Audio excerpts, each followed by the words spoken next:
Welcome back to True Echo, where real voices rise through struggle and heart. Today's story begins in a small American town, quiet streets, familiar faces, and one boy with music in his hands and truth in his heart. But when a corrupt mayor tried to silence his piano, what happened next shook the nation. Stay with us. Because this isn't just about politics. It's about protest. And the kind of courage that plays louder than fear.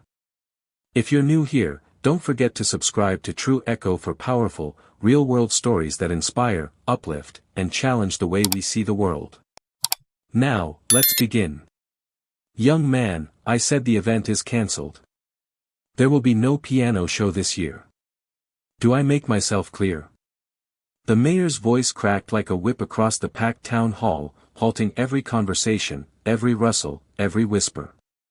Even the fluorescent lights above seemed to flicker in the silence that followed. A hush spread like smoke through the rows of folding chairs. All eyes turned to the boy near the aisle. Elijah Parker didn't move. 13 years old, wearing a frayed gray hoodie and sneakers that had known too many miles, he stood alone, facing the podium. His hands were stuffed in his front pocket, but his back remained straight.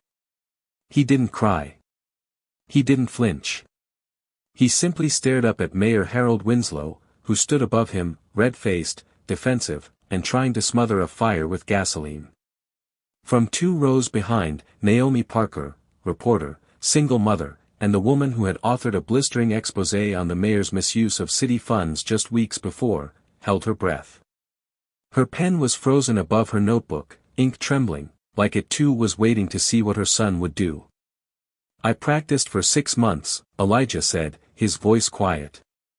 Too quiet for a microphone. But everyone heard him. It's not fair to take it out on everyone. A ripple stirred across the crowd. Parents, teachers, and students shifted in their seats, murmurs rising like wind before a storm. For nearly 20 years, the Spring Harmony Showcase had been a town staple, an evening of unpolished charm where kids performed in the high school gymnasium, offering music that sometimes cracked but always came from the heart. It was tradition. And now, it was cancelled. Just like that. I'm not taking it out on anyone, the mayor snapped, tugging his suit jacket down with a performative sigh. The funds have been reallocated. That's all. Reallocated to where? A woman in the 3rd row called out. To urgent city matters, Winslow barked, like the new community development office.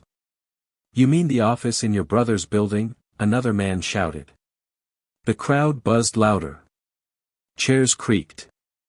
Cell phones began to record. Naomi whispered her son's name, urging him to come back to her. But Elijah didn't move. He turned his head slightly, just enough to catch her gaze, and in that moment, Naomi didn't see defiance. She didn't even see a boy. She saw stillness. The kind of stillness that comes before a storm. That night, at home, Naomi stared at her laptop. The half-written article glared back at her. Her coffee had gone cold. She could hear Elijah in the next room, seated at the old upright piano she'd bought at a yard sale when he was 6. He pressed one key. Held it. Let the note fade into silence. Then, softly, he said, "Mom." She turned. "Yeah, baby. I think I want to write something new." She tilted her head. "What kind of piece?" He didn't answer right away. "Then, a song that sounds like the truth." She didn't press.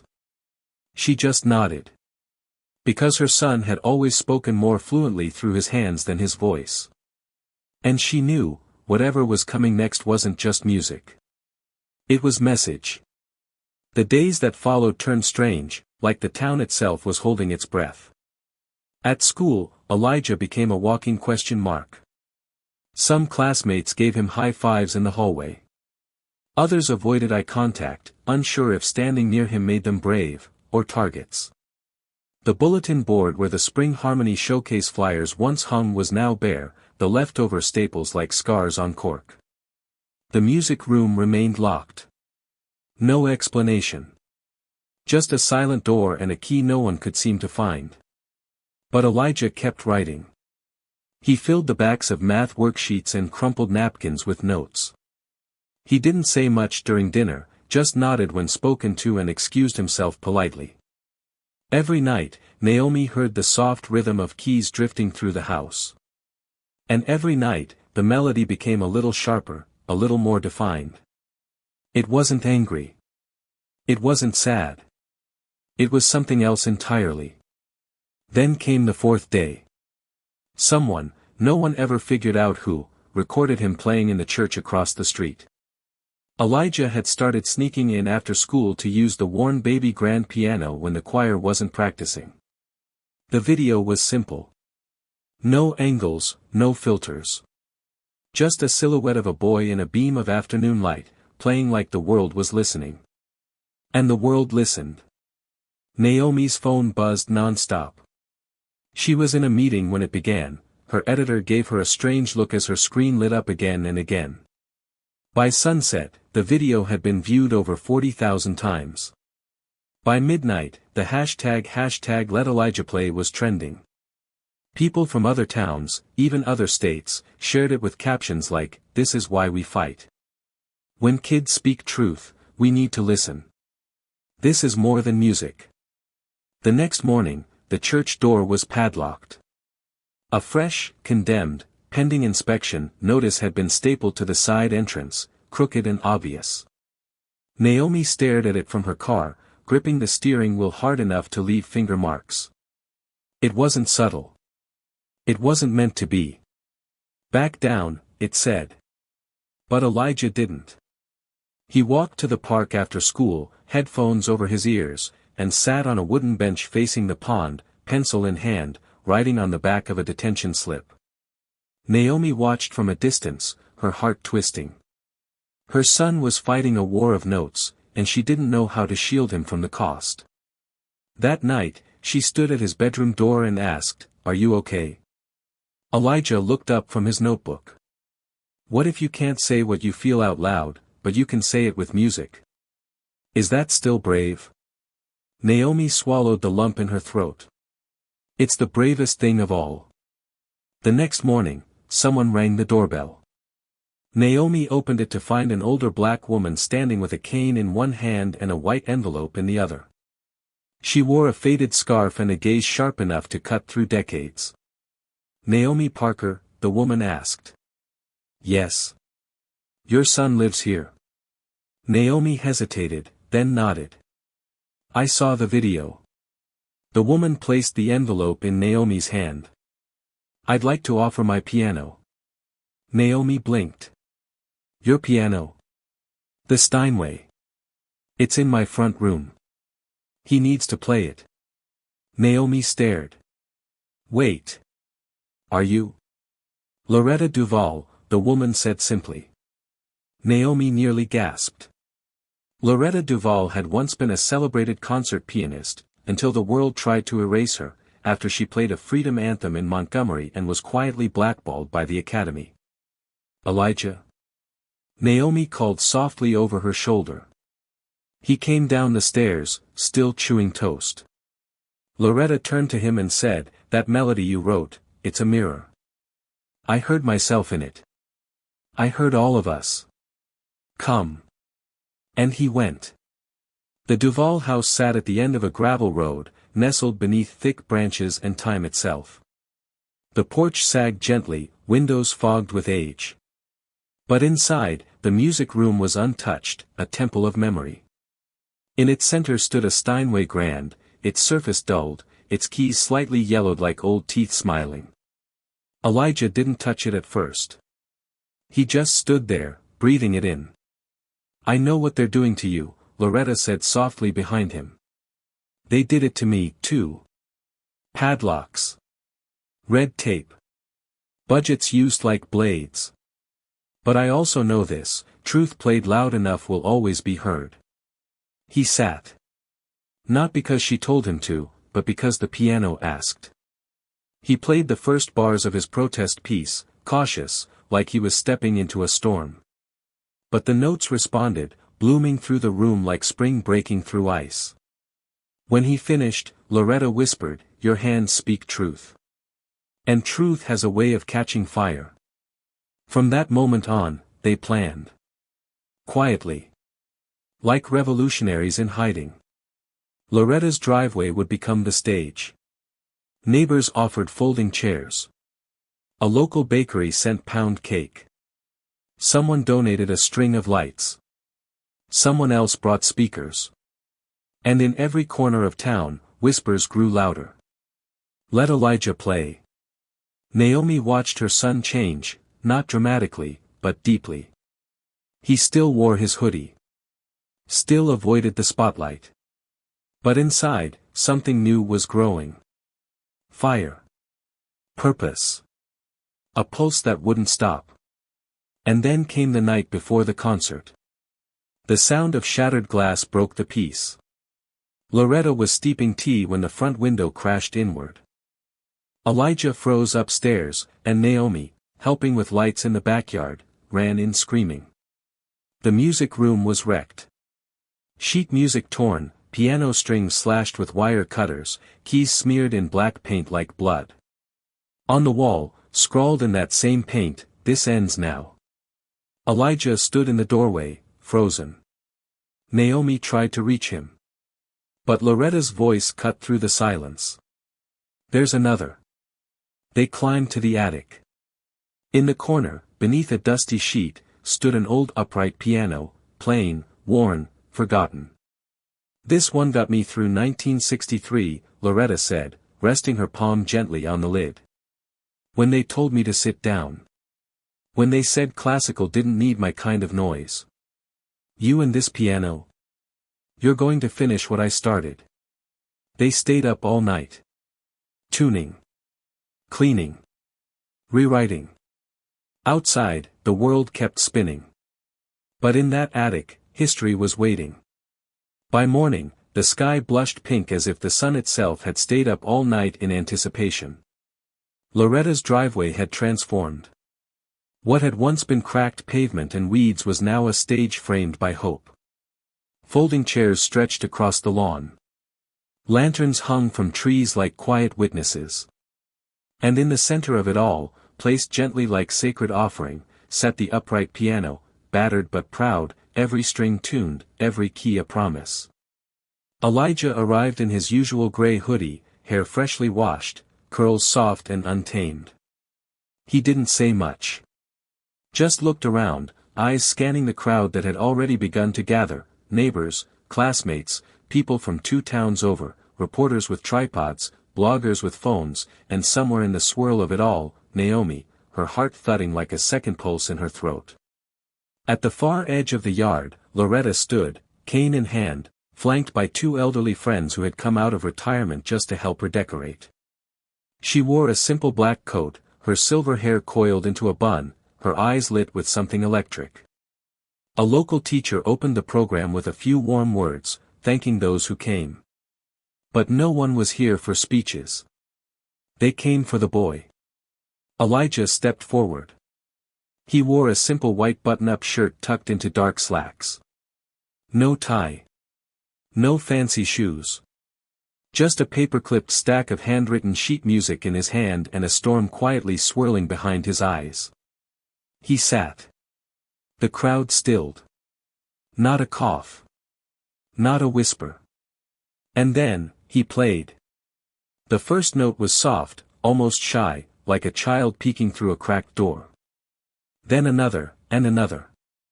It was a slow unraveling, each chord peeling away layers of silence like gauze over an old wound. His fingers moved gently, deliberately. Not for applause. Not for perfection.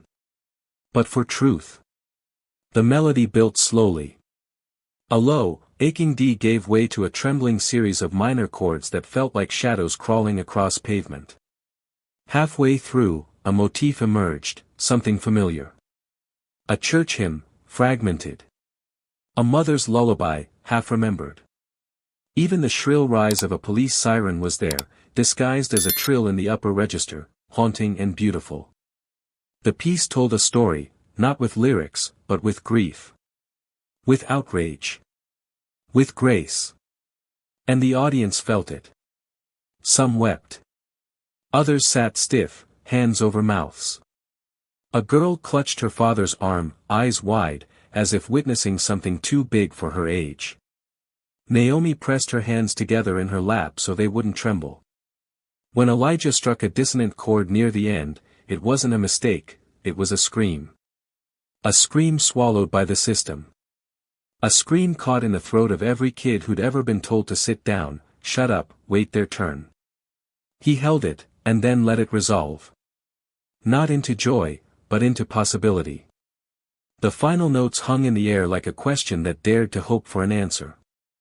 And then, nothing. Not applause. Just stunned stillness.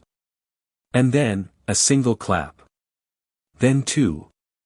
Then thunder. The sound of the crowd rising, not like fans at a concert, but like witnesses at a testimony.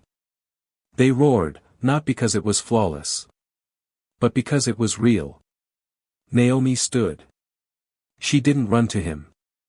She walked, slowly, purposefully, and met her son beside the piano. She wrapped her arms around him, pulled him close, and whispered into his ear over and over, "I'm proud of you. So proud." Cameras flashed. Phones filmed. And somewhere in the middle of it all, Loretta lifted her cane into the air like a conductor giving the final cue. By nightfall, the performance clip had been shared across every major platform. Someone titled it, "The Boy Who Played the Truth." Another added subtitles that simply read, "Elijah Parker. 13, Piano. Protest."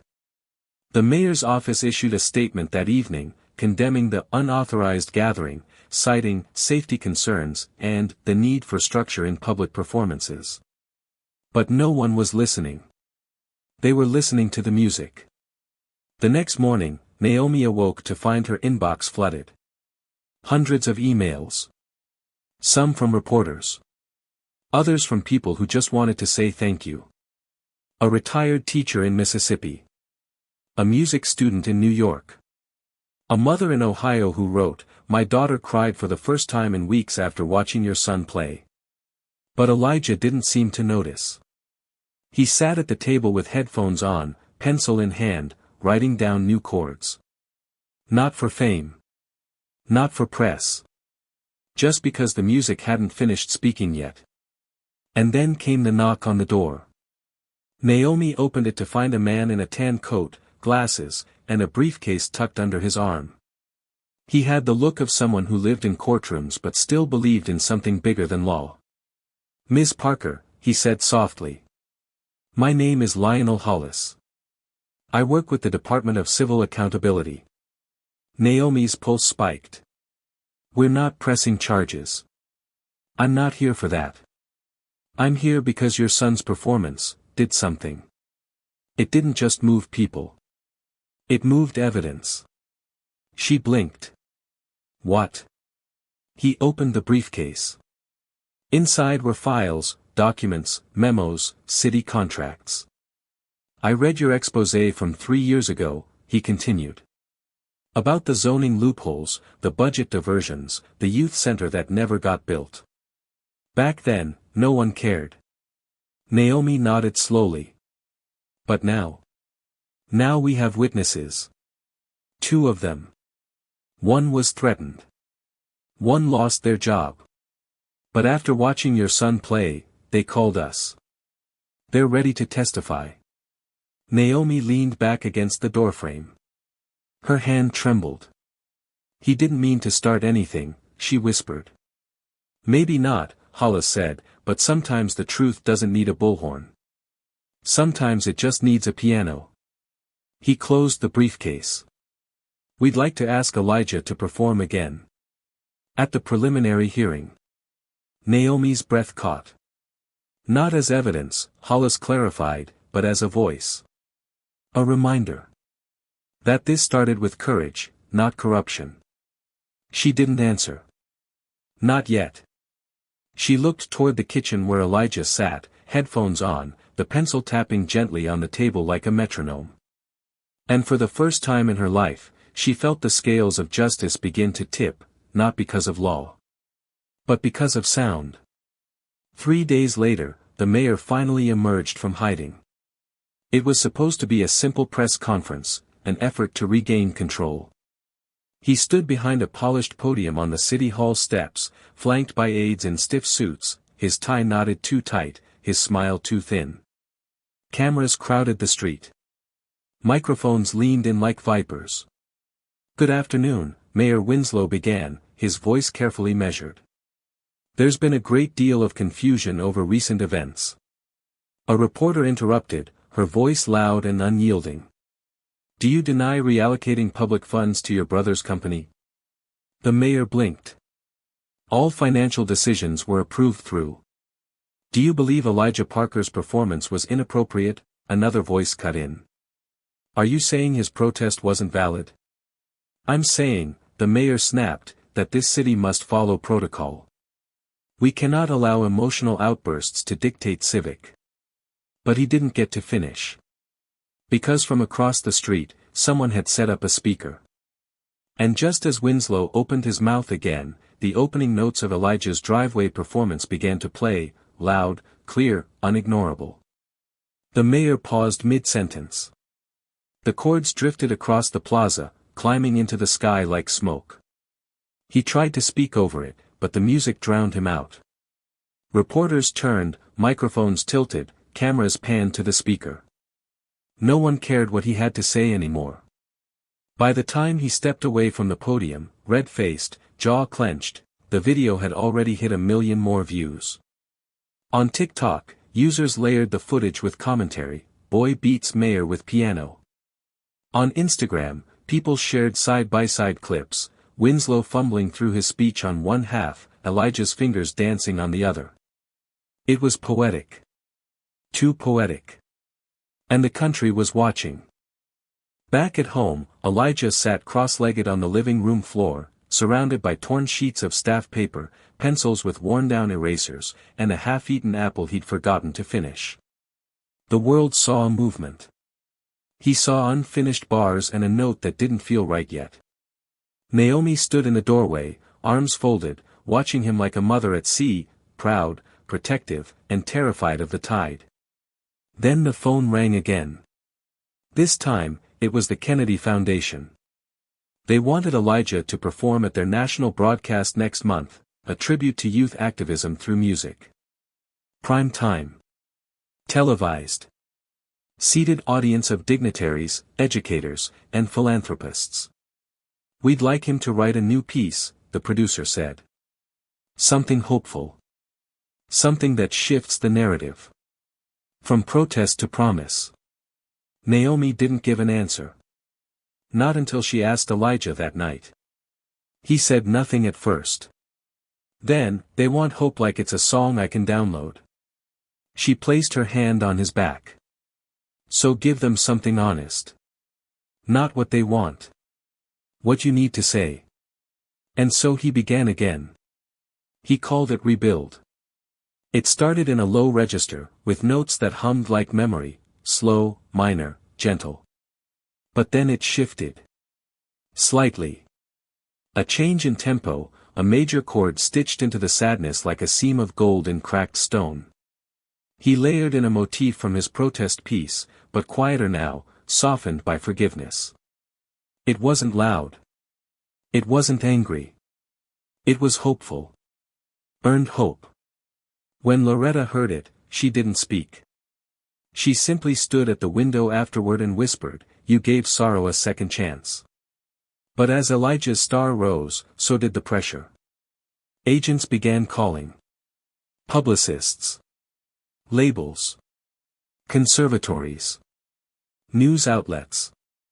A polished man in a navy suit arrived at their front porch one afternoon with a glossy brochure and a gleam in his smile. "We're offering a 5-year development deal," he said. "We'll start recording immediately.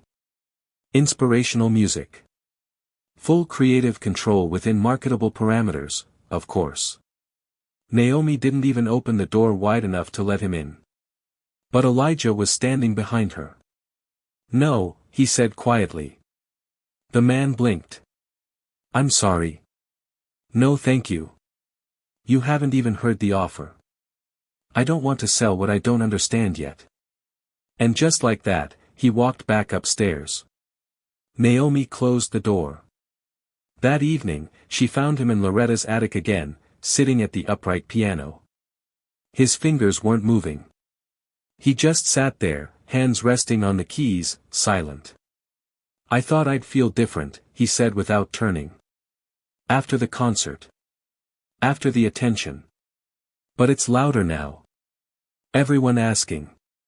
Everyone watching. And I'm still just.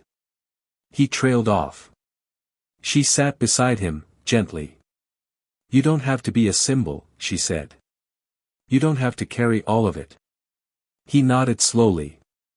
I just wanted to help. You did more than that, Naomi said. You woke people up. He looked at her. Then what if I want to help more? Not just with my music, but with theirs. She tilted her head. I want to teach, he whispered. Not now. Maybe not yet. But someday. I want kids to know they can speak before they're ready. That someone will still listen. Naomi closed her eyes, overwhelmed. She reached over, pulled him close. You don't have to wait for someday, baby. You're already doing it. The next morning, the world woke to breaking news. The state attorney general had opened a formal investigation into Mayor Harold Winslow's administration. Misappropriation of funds. Abuse of office. Conspiracy. Witnesses had come forward. Documents were surfacing. And at the center of it all, was a piano. Later that week, as reporters lined up outside City Hall, Elijah sat on Loretta's porch with a new stack of handwritten signs. Free youth piano sessions, the top one read. Every Saturday. Beginners welcome. The flyer went up quietly. No fanfare, no press release. Just a simple piece of paper pinned to the bulletin board inside the community library. Free youth piano sessions with Elijah Parker, Saturdays at 11 a.m., no pressure, just music. Beginners welcome. The librarian, Della, an older woman who wore sunflower earrings and always smelled faintly of cinnamon, gave him the key to the back annex room without hesitation. I saw what you did, she said, placing the brass key in his palm like it was sacred. This room's been waiting for someone like you. It wasn't much, green carpet, broken blinds, a wall of dusty encyclopedias, but to Elijah, it was perfect. Quiet. Safe. A space to build something new, not just from wood and wire, but from silence and sound. The first Saturday, only one student came. His name was Mateo. 8 years old. Shy. Wrists too thin for the keyboard. His sleeves covered his hands, and his shoes looked like they belonged to an older cousin. He didn't know middle C from a comma. But he wanted to learn. Elijah sat beside him and said, "This one's like a door. It opens the rest." Mateo smiled.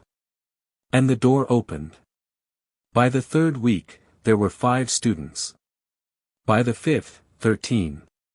One girl from the foster home across town. A boy who stuttered when he spoke but kept perfect time when he tapped out rhythms on the table. Kids who didn't want stardom. They wanted to feel. Elijah taught them to listen before they played. What color was your week? He asked at the beginning of every session. What sound reminds you of home? He had them draw the way their sadness would look if it had a melody. He had them clap rhythms using only the syllables in their names. And when they finally touched the keys, it wasn't about reading music. It was about remembering how to speak. I'm not teaching you to play, he told them. I'm teaching you to listen to yourself. And they did. Word began to spread. The library sessions became a quiet movement. A grandmother donated 2 old Casio keyboards. A retired jazz musician dropped off a box of blank sheet music and handwritten exercises. A volunteer offered to fix broken stands and tune the instruments. And Naomi? She just watched. Her son was growing, not taller, but fuller, more whole. The boy who had once kept his voice inside piano keys now spoke softly and clearly to groups of children who hung on his every word. He didn't need a stage to be seen anymore. But the stage was coming. Because Mayor Winslow had resigned. Facing public inquiry, damning audits, and 3 city employees turned whistleblowers, he disappeared behind a wall of lawyers. And stepping in to lead the town, almost reluctantly, was Councilwoman Patrice Ward. She was soft-spoken but razor-sharp. A former teacher. A woman who had campaigned on forgotten promises and community healing. She visited Naomi and Elijah personally one afternoon, arriving with a Tupperware of cornbread and a clipboard of ideas. "We want to rebuild," she said. "And we want to start with music." Naomi blinked. "You mean the youth center?" "I mean more," Patrice said. "I want to create a showcase. A new town tradition. The first annual Elijah Parker Youth Music Showcase." Elijah sat up straighter. "Only if the performers are kids who've never played in public before." Patrice smiled. "We'll build the stage. You bring the fire." And they did. Donations came in faster than expected. A local artist offered to paint the stage backdrop. A hardware store built portable risers. Loretta offered her old upright piano. "This girl's been through hell," she said, patting its wood. "But she's got songs left." Elijah worked harder than ever, not on his own music, but on theirs. He stayed after sessions to help Mateo craft his first melody. He sat with Kiera, a foster teen who never spoke above a whisper, helping her find the courage to name her piece First Door Open. He printed sheets, wrote custom exercises, and made every child believe they had something worth sharing. He didn't want their performances to be perfect. He wanted them to be true. And just when everything felt in rhythm, life surprised him. It arrived as a letter in the mail. No return name, just a Charleston, South Carolina address. Naomi froze when she saw the handwriting. She recognized it immediately. She walked it to Elijah without a word. He opened it quietly and read it 3 times. His face didn't change. Then he set it on the table and said, "It's from my dad." Naomi sat down slowly, her stomach tightening. "He saw the video," Elijah said. "Said he didn't know I'd grow into that. Said he wants to come to the showcase." Naomi didn't know what to say. Elijah didn't either. They sat on the porch swing that night, watching cicadas flicker in the trees. Elijah didn't cry. He didn't rage. "I don't think I'm angry," he whispered. "Just tired of wondering." Naomi reached for his hand. "You don't owe him anything." "I know," he said. "But maybe. I'll let him listen." From the back. No front row. He didn't reply to the letter. He didn't have to. Because something else was coming, bigger than reunion, louder than regret. The sound of 13 children finding their voices. And the day of the showcase was almost here. The sky on the morning of the showcase was the kind of blue you could fall into, vast, cloudless, endless. The amphitheater lawn had been trimmed the day before. White chairs were lined in rows beneath banners that read, "The first annual Elijah Parker Youth Music Showcase." Below the words, a simple phrase in bold. "Every voice deserves to be heard." Naomi stood near the stage, clipboard in hand, watching volunteers place last-minute cushions on chairs and plug-in cords to borrowed speakers. Loretta's upright piano had been rolled in carefully that morning, placed at center stage like royalty. It was still slightly crooked from years of use, but it held stories in every dent. Elijah had made sure the pedals were smooth and the keys clean. He arrived just after 9 a.m., wearing a white button-up shirt and gray suspenders that Naomi said made him look like a professor from an old film. He smiled quietly when she said it, not because he believed it, but because it made her happy. He walked the stage barefoot, not out of rebellion, but reverence. The performances began at 11 sharp. Mateo went first. He shuffled on stage, clutching a sheet of music that Elijah had helped him rewrite 3 times the week before. His knees wobbled. His fingers hesitated. But when he found middle C, something clicked.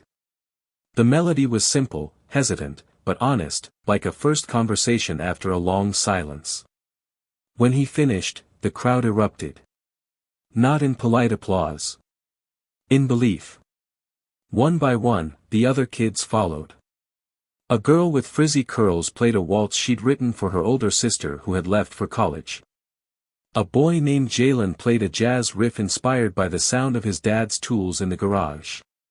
Kiera, whose voice had never risen above a whisper, sat down at the bench and played First Door Open with trembling fingers that gained confidence by the bar.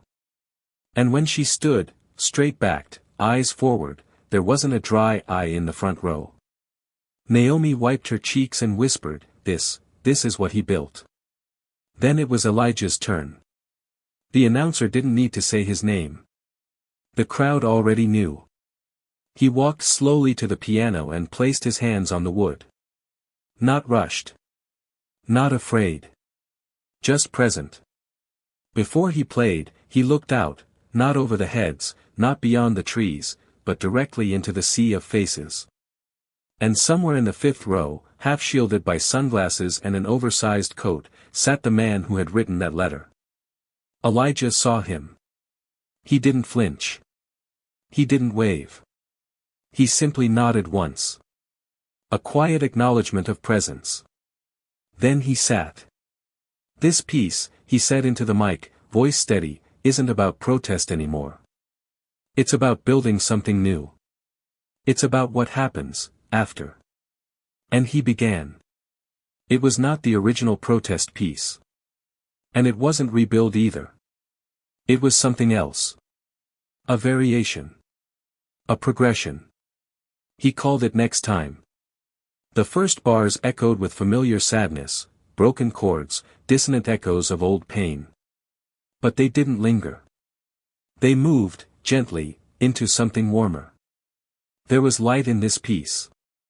Joy peeking through grief. Hope layered over memory. At one point, he paused, just for a breath, and then launched into a cascading run that felt like laughter. Not the loud kind. The soft, unexpected kind. The kind you let out when you realize you're still here. Naomi watched from the front row, hands over her heart, tears sliding silently. She didn't see a boy anymore. She saw a bridge. Between what was, what hurt, and what could be. And Elijah? He didn't just play that final note. He held it. Let it breathe. Let it rise. Let it fall. And when it ended, there was no applause at first. Just reverence. Then, the crowd rose, not to cheer, but to honor. To hold still in the echo of something real. Afterward, Elijah stood at the edge of the stage, hugging students, shaking hands, accepting shy notes from children too nervous to speak. A teacher from his old school brought him a bouquet of pencils, tied with ribbon. Loretta kissed his forehead and said, "That old piano was waiting for you all these years. Now she can rest." And then, the voice behind him. "Elijah." He turned. There he was. His father. Thinner than Elijah remembered. Older. Wearing a coat too big and holding his ball cap in both hands like it might fly away. "I didn't come to make a scene," he said quickly. I saw the concert online. And I needed to see you. You're so much more than I ever expected." Naomi stepped forward, instinctively. Protective. Alert. But Elijah raised a hand gently, not to push anyone away, just to say, "I've got this." His father looked at him, voice thick. "I know I wasn't there. I know I missed too much. I don't expect anything. But if you'll let me, I'd like to hear you again. Even if it's from the back." Elijah didn't answer right away. He looked down. Then up. Then simply said, next time. His father blinked. Next time. Elijah nodded. If there is one. And then, he turned, smiled at Kiera, and helped her fold her sheet music. Not a reunion. Not yet. But a beginning. And sometimes, a beginning is enough. The sun dipped low behind the trees as the final chairs were folded and families wandered back to their cars, still humming fragments of the songs they'd heard that day. The grass held the warmth of the afternoon, and the air buzzed not with electricity, but with something deeper, memory. Elijah didn't leave the stage immediately. He sat on its edge, bare feet dangling, watching Mateo show off his participation ribbon to a girl from school. Naomi stood nearby, arms crossed gently, her expression unreadable, except for the smile that flickered each time she looked at her son. Across the lawn, people lingered, not to gossip, but to stay near whatever had just happened. The showcase hadn't just been a performance. It had been a reckoning. And then, a release. You feel that? Loretta said, stepping beside Naomi, her cane still but her presence strong. Naomi nodded. Feels like something let go. No, Loretta said. Feels like something finally held on. Later that evening, Naomi and Elijah returned home to find a scrapbook left anonymously on their porch. Inside were printed photos from the showcase, handwritten notes from students and parents, and clippings from local papers, town transformed by teens' music, youth voices lead healing. Naomi flipped through it slowly, a soft smile tugging at the corners of her lips. Elijah leaned over her shoulder. I didn't know they made this, she whispered.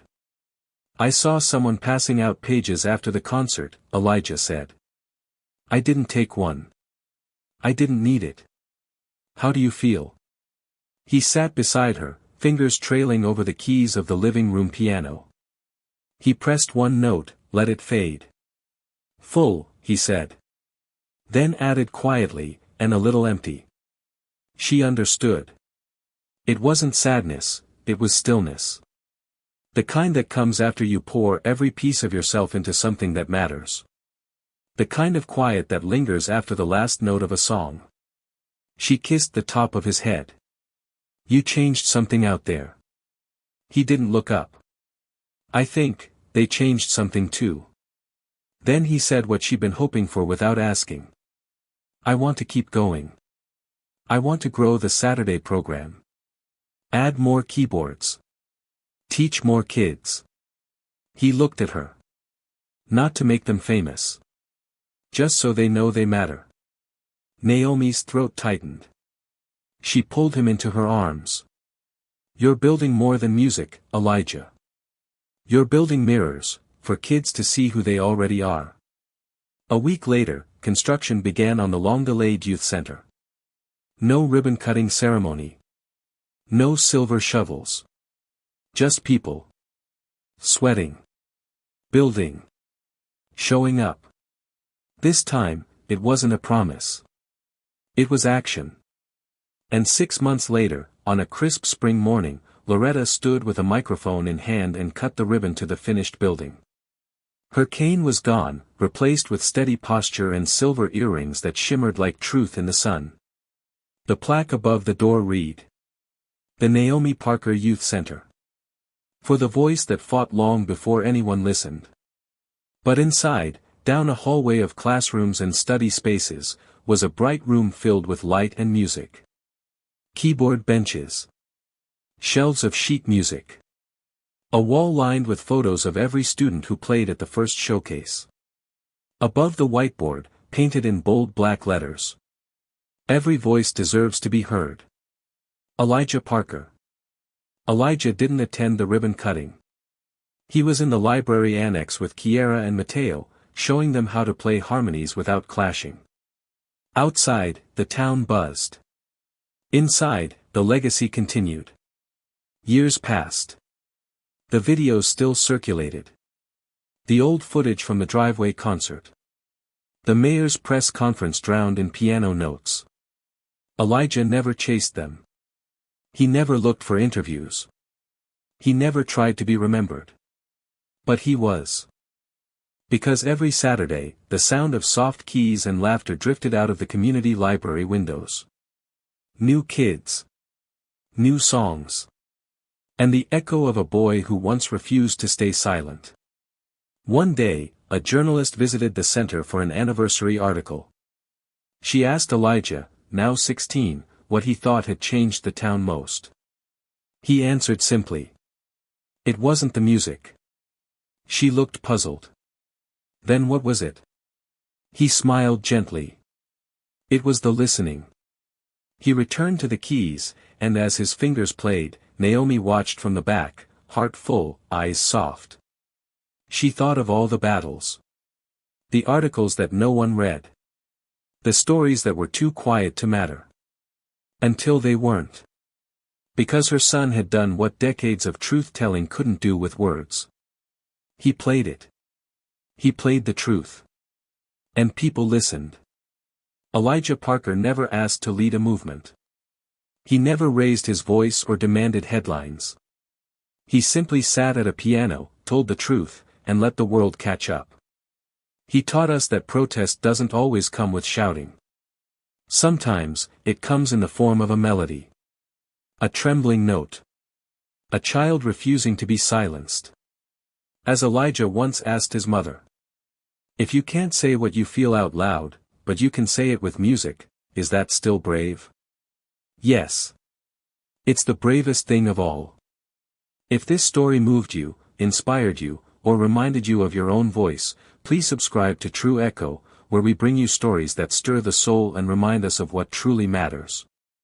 Leave a comment telling us where you're watching from, and share this video with someone who needs to hear it. Because sometimes, one voice is all it takes to start an echo.